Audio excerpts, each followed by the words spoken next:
tunataka haki yetu. Watoto wetu mahali wako watolewe tu, hata kama wamekufa. Sisi tunataka tupate mwili tu, tuone tu watoto wetu wako. Na sisi kama ni hii maneno ya watu kuchukuliwa ovyo, Ruto please. Hii maneno hatutaki. Tumeteseka sana. Alichukuliwa na watu ambao wajulikani.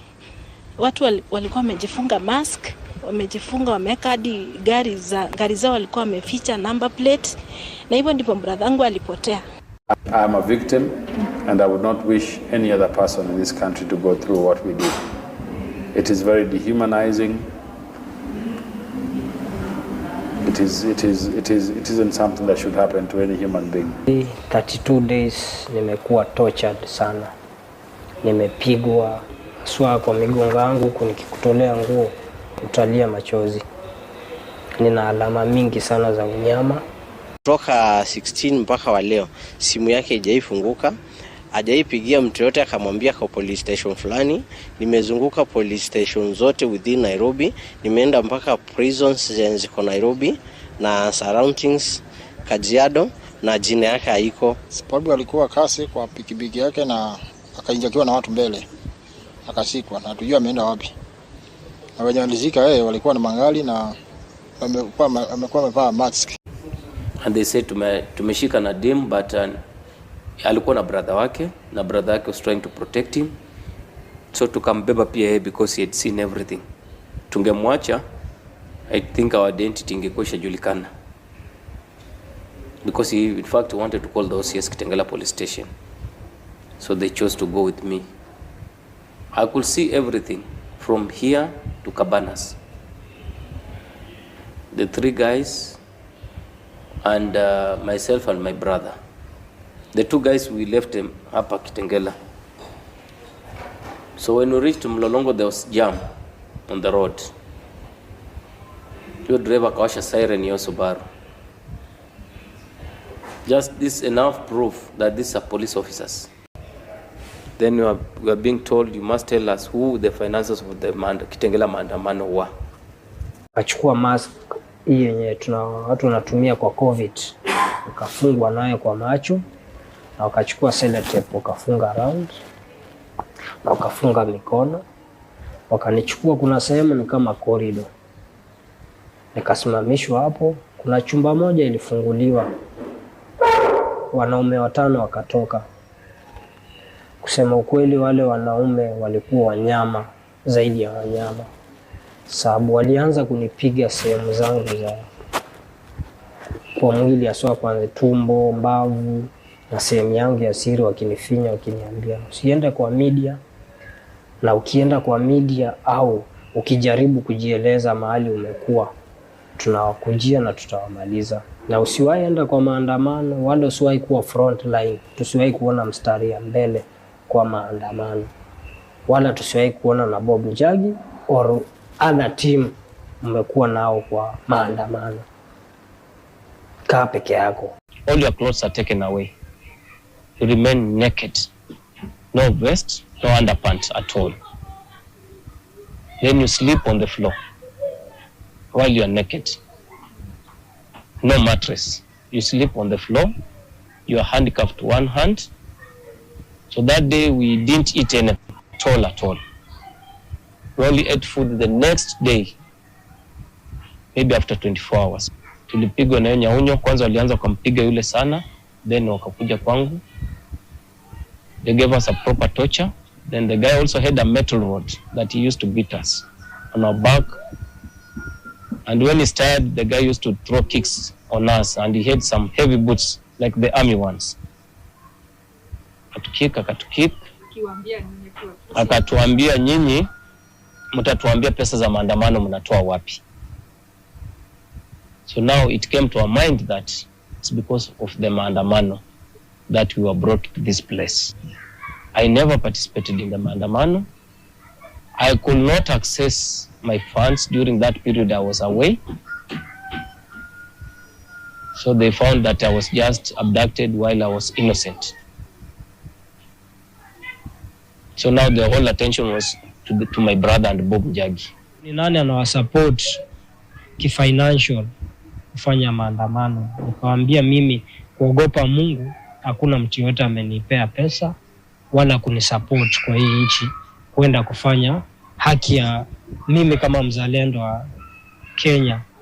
Maneno mingi kabisa. Ile kitu tunataka ni mtoto wetu atolewe akiwa hai, hajaguzwa mahali.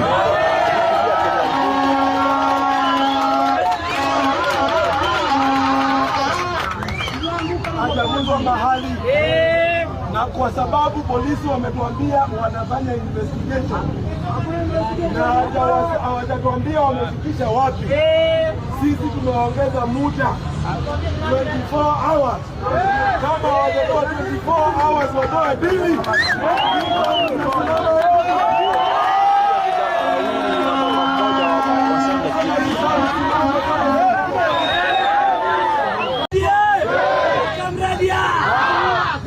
Swali tu moja. Bili alikuwa amepost Ruto akichomwa. Alikuwa amepost Ruto akipigwa mawe. Alikuwa amepost Ruto akidrown kwa river. Basi mbona ameshikwa? Alikuwa amepost akifanya nini? Hata Ruto amelala, si ndio? Amelala tu. Amelala. Sababu na shida. Ukisema tunataka Ruto alale kabisa, inamaanisha hii Kenya iko na shida. Tusipoongea watatusikia. Mbona wanatukazia kuongea? Mbona wanakazia bili aongee? Akisema Ruto alale, inamaanisha Ruto ako na shida. Fellow Kenyans, I want to take this opportunity to talk about the recent abductions which are leaving families in pain, in agony. It is so sad for someone to get out of nowhere to abduct a child of a fellow Kenyan. These abductions have already been condemned by different leaders, and the Inspector General of Police has come out clearly saying that the police officers are not the ones who are abducting Kenyans. I want to tell you Kenyans that it is a high time to stop these abductions, and you know what to do. Do not request the president not to abduct people. You have the solution. Now that we have been told that it is the criminal gangs who are abducting Kenyans, we need to deal with these criminal gangs. You know what to do.